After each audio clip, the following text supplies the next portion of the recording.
फिर राजा ने भरत जी को बुला लिया और कहा कि जाकर घोड़े, हाथी और रथ सजाओ, जल्दी रामचंद्र जी की बारात में चलो। यह सुनते ही दोनों भाई आनंदवश पुलक से भर गए। भरत जी ने जब साहनी बुलाए और उन्हें आज्ञा दी, वे प्रसन्न होकर उठ दौड़े। उन्होंने रुचि के साथ जीने कसकर घोड़े सजाए। रंग रंग के उत्तम घोड़े शोभित हो गए। सब घोड़े बड़े ही सुंदर और चंचल करनी के हैं। वे धरती पर ऐसे पैर रखते हैं जैसे जलते हुए लोहे पर रखते हो। अनेकों जाति के घोड़े हैं जिनका वर्णन नहीं हो सकता, मानो हवा का निरादर करके उड़ना चाहते हैं। उन सब घोड़ों पर भरत जी के समान अवस्था वाले सब छैल छबीले राजकुमार सवार हुए। वे सभी सुंदर हैं और सब आभूषण धारण किए हुए हैं। उनके हाथों में बाण और धनुष है तथा कमर में भारी तरकस बंधे हैं। सभी चुने हुए छबीले छैल शूरवीर, चतुर और नवयुवक हैं। प्रत्येक सवार के साथ 2 पैदल सिपाही हैं जो तलवार चलाने की कला में बड़े निपुण हैं। शूरता का बाना धारण किए हुए रणधीर वीर सब निकलकर नगर के बाहर आ खड़े हुए। वे चतुर अपने घोड़ों को तरह तरह की चालों से फेर रहे हैं और भेरी तथा नगाड़े की आवाज सुन सुनकर प्रसन्न हो रहे हैं।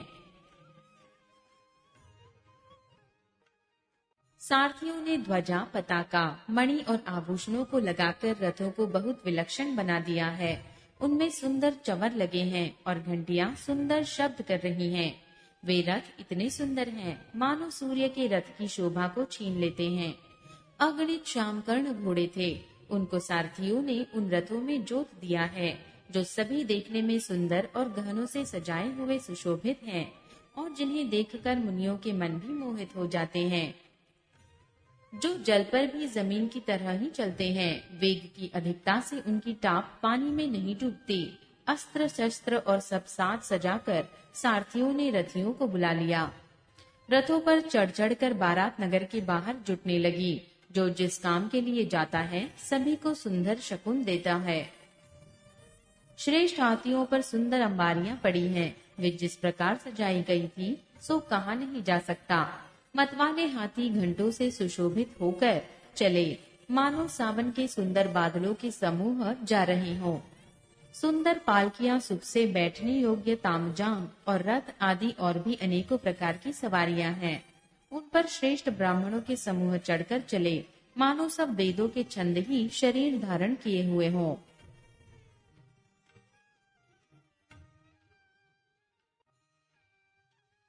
मागध, सूत, भाट और गुण उगाने वाले सब जो जिस योग्य थे वैसी सवारी पर चढ़कर चले।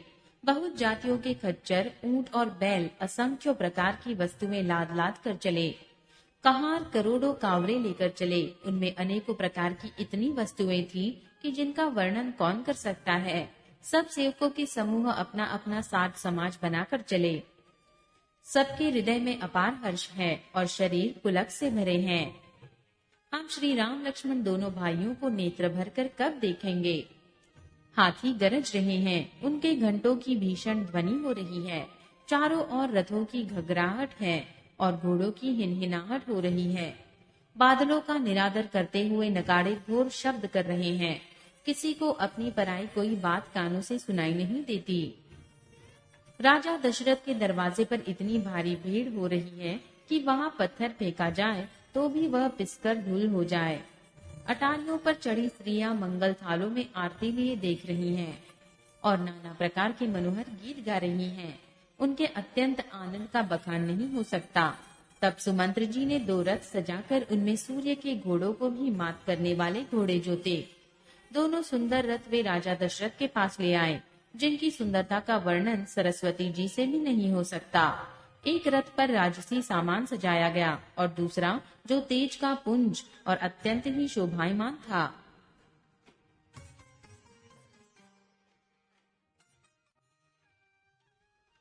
उस सुंदर रथ पर राजा वशिष्ठ जी को हर्षपूर्वक चढ़ाकर फिर स्वयं शिव गुरु, गौरी, पार्वती और गणेश जी का स्मरण करके दूसरे रथ पर चढ़े। वशिष्ठ जी के साथ राजा दशरथ जी कैसे शोभित हो रहे हैं, जैसे देवगुरु बृहस्पति जी के साथ इंद्र हो। वेद की विधि से और कुल की रीति के अनुसार सब कार्य करके तथा सबको सब प्रकार से सजे देखकर श्री रामचंद्र जी का स्मरण करके गुरु की आज्ञा पाकर पृथ्वीपति दशरथ जी शंख बजाकर चले। बारात देखकर देवता हर्षित हुए और सुंदर मंगलदायक फूलों की वर्षा करने लगे। बड़ा शोर मच गया, घोड़े और हाथी गरजने लगे, आकाश में और बारात में बाजे बजने लगे। देवाग्नाएं और मनुष्यों की स्त्रियां सुंदर मंगलगान करने लगी और रसीले राग से शहनाइयां बजने लगी। घंटे घंटियों की ध्वनि का वर्णन नहीं हो सकता। पैदल चलने वाले सेवकगण अथवा पट्टेबाज कसरत के खेल कर रहे हैं और फहरा रहे हैं। हंसी करने में निपुण और सुंदर गाने में चतुर विदूषक मस्करे तरह तरह के तमाशे कर रहे हैं। सुंदर राजकुमार मृदंग और नगाड़ों के शब्द सुनकर घोड़ों को उन्हीं के अनुसार इस प्रकार नचा रहे हैं कि वे ताल के बंधा से जरा भी डिगते नहीं हैं। चतुर नट चकित होकर यह देख रहे हैं।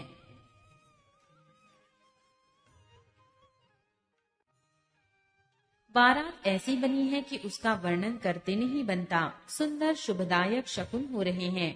नीलकंठ पक्षी बाई और चारा ले रहा है, मानो संपूर्ण मंगलों की सूचना दे रहा हो। दाहिनी और कौवा सुंदर खेत में शोभा पा रहा है। नेवले का दर्शन भी सब किसी ने पाया। तीनों प्रकार की शीतल मंद सुगंधित हवा अनुकूल दिशा में चल रही है। श्रेष्ठ सुहागिनी स्त्रियां भरे हुए घड़े और गोद में बालक लिए आ रही हैं। लोमड़ी फिर फिर कर दिखाई दे जाती है। गाय सामने खड़ी बछड़ों को दूध पिलाती हैं। हरनों की टोली घूमकर दाहिनी ओर को आई, मानो सभी मंगलों का समूह दिखाई दिया। शेम करी विशेष रूप से शेम कह रही हैं। श्यामा बाई और सुंदर पेड़ पर दिखाई पड़ी। दही, मछली और दो विद्वान ब्राह्मण हाथ में पुस्तक लिए हुए सामने आए। सभी मंगलमय, कल्याणमय और मनोवांछित फल देने वाले शकुन मानो सच्चे होने के लिए एक ही साथ हो गए। स्वयं सगुण ब्रह्म जिसके सुंदर पुत्र हैं, उसके लिए सब मंगल शकुन सुलभ हैं। जहाँ श्री रामचंद्र जी सरीखे दूल्हा और सीता जी जैसी दुल्हन हैं, तथा दशरथ जी और जनक जी जैसे पवित्र समधी हैं। ऐसा ब्याह सुनकर मानो सभी शकुन नाच उठे। अब ब्रह्मा जी ने हमको सच्चा कर दिया। इस तरह बारात ने प्रस्थान किया। घोड़े हाथी गरज रहे हैं और नगाड़ों पर चोट लग रही है। सूर्यवंश के पताका स्वरूप दशरथ जी को आते हुए जानकर जनक जी ने नदियों पर पुल बंधवा दिए। बीच बीच में ठहरने के लिए सुंदर घर बनवा दिए, जिनमें देवलोक के समान संपदा छाई है।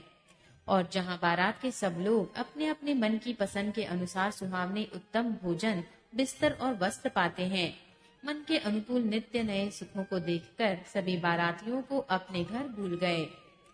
बड़े जोर से बजते हुए नगाड़ों की आवाज सुनकर, श्रेष्ठ बारात को आती हुई जानकर अगवानी करने वाले हाथी, रथ, पैदल और घोड़े सजाकर बारात लेने चले। दूध, शरबत, ठंडाई, जल आदि से भरकर सोने के कलश तथा जिनका वर्णन नहीं हो सकता, ऐसे अमृत के समान भांति भांति के सब पकवानों से भरे हुए परात, थाल आदि अनेक प्रकार के सुंदर बर्तन, उत्तम फल तथा और भी अनेकों सुंदर वस्तुएं राजा ने हर्षित होकर भेंट के लिए भेजी।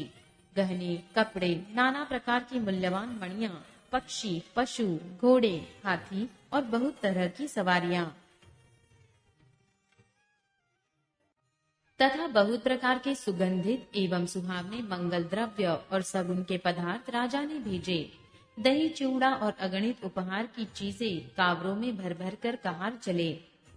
अगवानी करने वालों को जब बारात दिखाई दी, तब उनके हृदय में आनंद छा गया और शरीर रोमांच से भर गया। अगवानों को सज धज के साथ देखकर बारातियों ने प्रसन्न होकर नगाड़े बजाए। कुछ लोग परस्पर मिलने के लिए हर्षक मारे बाग छोड़कर दौड़ चले और ऐसे मिलने मानो आनंद के दो समुद्र मर्यादा छोड़कर मिलते हो।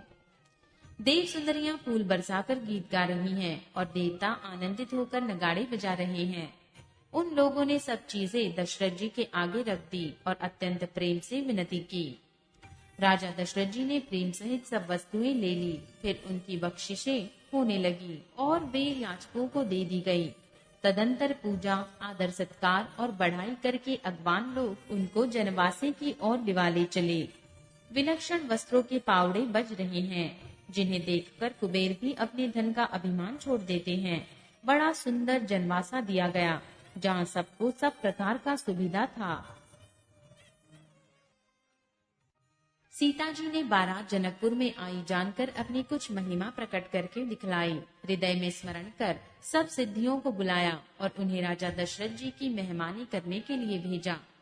सीता जी की आज्ञा सुनकर सब सिद्धियां जहाँ जनवासा था वहाँ सारी संपदा, सुख और इंद्रपुरी के भोग विलास को लिए हुए गयी।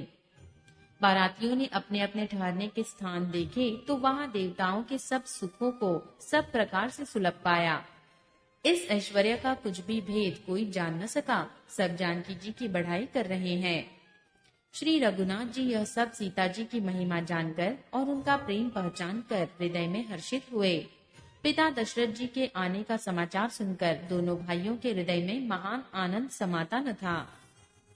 संकोच वश वे गुरु विश्वामित्र जी से कह नहीं सकते थे, परंतु मन में पिताजी के दर्शनों की लालसा थी। विश्वामित्र जी ने उनकी बड़ी नम्रता देखी तो उनके हृदय में बहुत संतोष उत्पन्न हुआ। प्रसन्न होकर उन्होंने दोनों भाइयों को हृदय से लगा लिया। उनका शरीर पुलकित हो गया और नेत्रों में प्रेमाश्रुओं का जल भराया। वे उस जनसेवा को चले जहाँ दशरथ जी थे, मानो सरोवर प्यासे की ओर लक्ष्य करके चला हो।